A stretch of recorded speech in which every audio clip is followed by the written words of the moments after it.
The title for the title for this talk is Embedding Network Autoregression for Time Series Analysis and Causal Peer Effect Inference.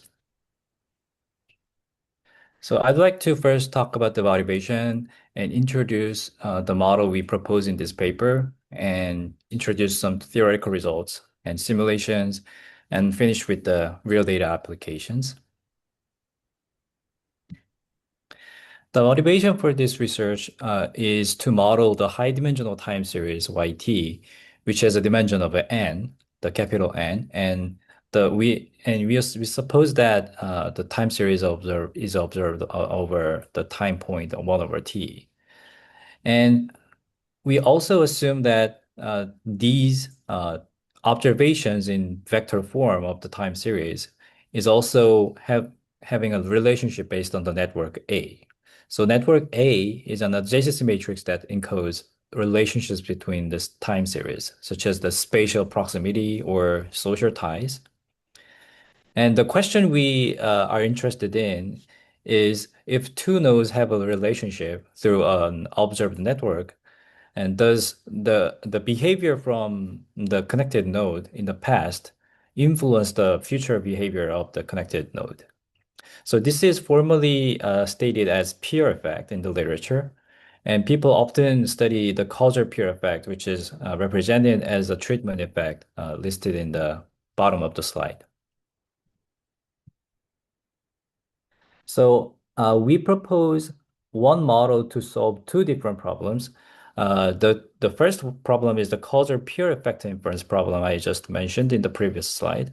This is typically studied in a finite time horizon regime where we assume that the network is growing over time. And the second problem we delve into is the network time series problem, where we would observe both a growing network and growing time horizon. So we observe a very long time series over a network. So we model and predict high-dimensional network time series in the second problem, but the challenge for the pure effect inference problem is that there is a latent homophily that confounds causal identification of the pure effect. And I would introduce what specifically the latent homophily is here.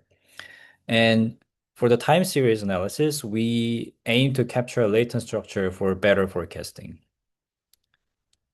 So our unified approach to tackle these two different problems is to directly embed the latent variable that can represent the latent homophily in the classical network autoregressive model. So this is the existing network autoregression model frame, which is a structural equation model uh, introduced in Zhu et al. In 2017. So here, y is the response variable we are interested in. And the parameter alpha is capturing the momentum effect, which is capturing its own leg of the response momentum. And theta is the parameter we are interested in estimating, which is called peer effect. And this is capturing the network influence I mentioned in the previous slide. And LA, that is the matrix containing the relationship between the nodes, which is normalized over their own degrees. And ZITs are capturing the exogenous covariates that are independent with the model noise, epsilon. The key limitation of this model is that network autoregression model ignores unobserved confounders, and the estimation of the peer effect theta can be actually biased when latent homophily is present. So what we introduce in this paper is to embed network autoregression. So here, the UI term is the latent homophily vector for node I. And latent homophily vector is the latent characteristic that is not observed in the data that is believed to drive the connections between the people or nodes in the society or the network. So network A is assumed to be generated by some random network model, which is called random dot product graph, with the parameter rho n. Rho n is capturing the sparsity of the network. And the expectation of the sample network is written as rho n x x tilde. So X matrix is containing the latent homophily vectors for each of the node, and rho n is controlling how densely the network is connected. And we have two choices for choosing the latent variable u for our inner framework. The first thing is the eigenvectors, and the second thing is the spectral embedding, which is the scaled eigenvectors according to their eigenvalues.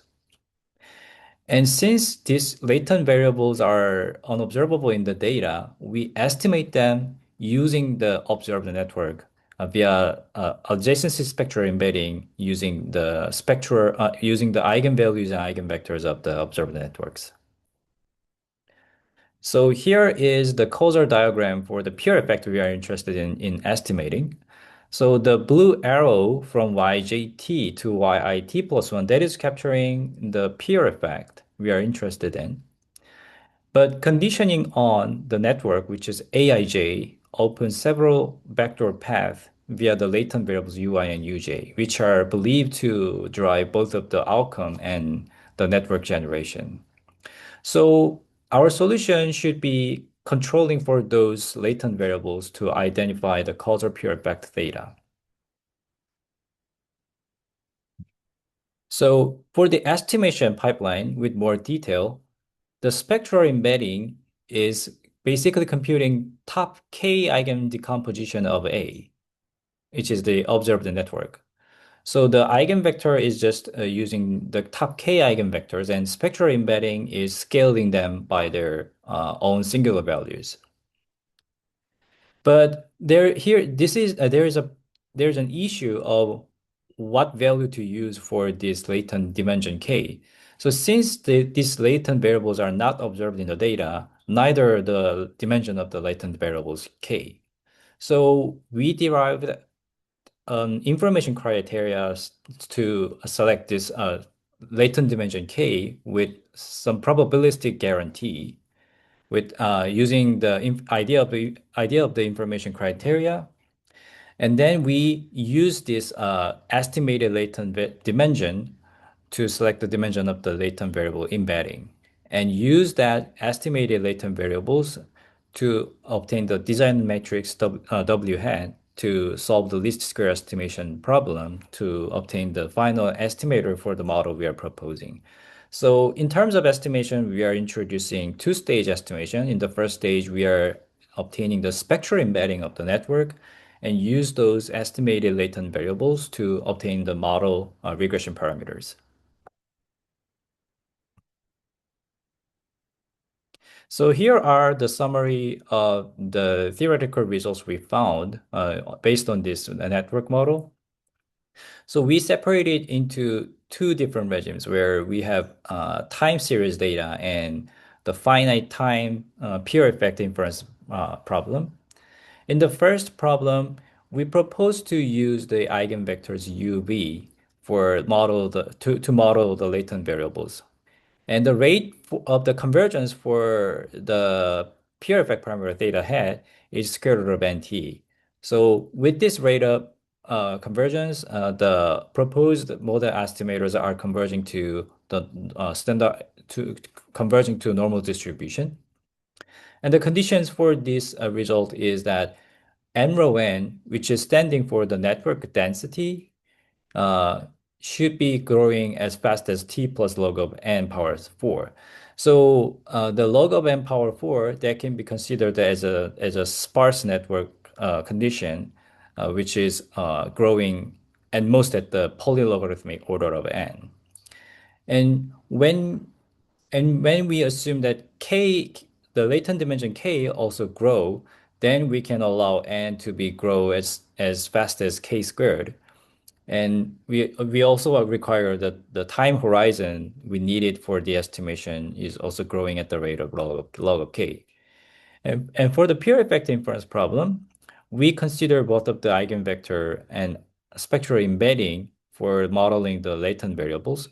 And the rate of convergence is reduced to square root of n because for this regime, we now assume that the time horizon t is finite, but only the network size is growing.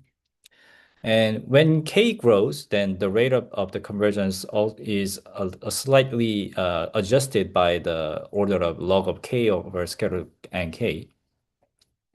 And the key conditions for the eigenvector is basically the same as the time series case. Beside that, the t is assumed to be finite, so it is removed from the key conditions. And we assume that n should be growing as fast as k squared of log of k when we assume that k is also growing in this pure effect inference problem. So regarding the conditions on the theoretical results we have found, we have benchmark network autoregression model, which is called community network autoregression model. And this model introduces the community structure in the observed network to model the latent variable, to model the latent community structure existing in the network. And we compare our key conditions with the conditions mentioned in this paper. And our requirement for the network structure, where we assume that the minimum singular value of the expected network, which is basically the connection, which is the connection probabilities between the nodes in the network, is strictly weaker than the rate of convergence condition required in the CNR. And CNR also requires the network size should be growing very fast, fast as k power 4, whereas we require it could be as slow as k squared. And also for the rate of t, we require uh, log of k, whereas CNR is requiring k squared log of k to obtain the same rate of convergence with the asymptotic normality for the proposed estimators. And I want to discuss more about the choice of latent variables, eigenvectors, and spectral embedding to model the latent homophily. And if we think about the properties of the latent variable methods, the columns of the eigenvectors are standardized and they have the two norm of one. And each entries of the eigenvectors are scaling as 1 over square root of n. So the effect of the latent homophily, if we choose to model it with the eigenvectors, becomes trivial if we have very large size of network. So this means that omitted variable bias is vanishing, and this is not suitable for pure effect confounding model because the confounding should be correctly induced if the latent homophily is determining both of the outcomes and the network generation. And in the meanwhile, if we choose to use the spectral embedding for embedding latent variables, then we can correctly induce the omitted variable bias, which is at the order of rho n. So rho n is the network sparsity I mentioned in the random network model. And if rho n is not trivial and converges to some positive constant between 0 and 1 as goes to infinity, then the omitted variable bias is correctly induced in this spectral embedding choice of the latent variable. So Can I ask the kind of assumptions you have to make for the errors for your results to hold? Maybe I missed it. yeah, so we assume that the errors are following a normal distribution with some unknown variance, sigma squared. And uh,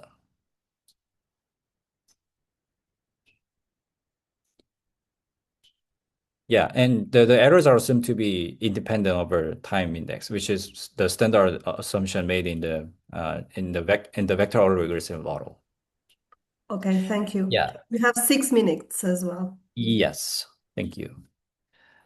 So regarding the selection of K, I mentioned in the previous slide, we proposed an information criterion type method for selecting the latent dimension K with the penalty term specified as the number of latent variables we are embedding squared divided by n plus t. So with this information criterion, we can prove that the probability of overselecting the latent dimension is guaranteed with high probability. So in further theoretical analysis, we proved that overselection is benign in this embedding network or regressive model because the same theoretical guarantees and convergence rates are guaranteed when the latent dimension is overselected. But underselection of the latent dimension hurts the convergence rates and increase in information bias of the pure effects. So based on these theoretical findings, we ran comprehensive simulations with multiple setups. So we first ran simulations assuming that the response variable is following an embedding network or regressive model, which is including the latent homophily effect in the time series we're assuming. And we assume that A is following a degree-corrected mixed membership stochastic block model, which is the random network model accounts for the latent community structure in the nodes, but also it assumes that each node can have mixed membership and have several membership to different communities. So clearly, we can see that under model misspecification, the classical network or regression model have large estimation bias for the pure effect, and for the momentum effect parameter estimation as well. Even though the estimation bias gap is smaller compared to the pure effect parameter estimation, there is an there is non-trivial estimation error gap between the INR and the NAR model. And in terms of the forecasting and the predictions, well, we can clearly see that the embedding network or regression model has the best prediction error when we assume that the model is correctly specified for the INR. And compared to the CNR model, which is the blue diamond shapes there, even though the CNR model is introducing much more parameters to model the time series, the prediction error of the CNR model is larger than sometimes than the not network or regression model, which is a much conciser model compared to CNR. And And when we assume that the model is misspecified for INR and assume that the true model is network or regression model and without latent homophily effect on the outcome model, the estimation error of the pure effect parameter is larger for INR compared to NAR. But for the momentum effect parameter estimation, the INR is showing relatively robust results compared to the peer effect parameter estimation. But when we assume the misspecification of the model for the NAR and assume that the true data generated process is INR, then we are seeing a much larger gap in the estimation error of the peer effect we are interested in.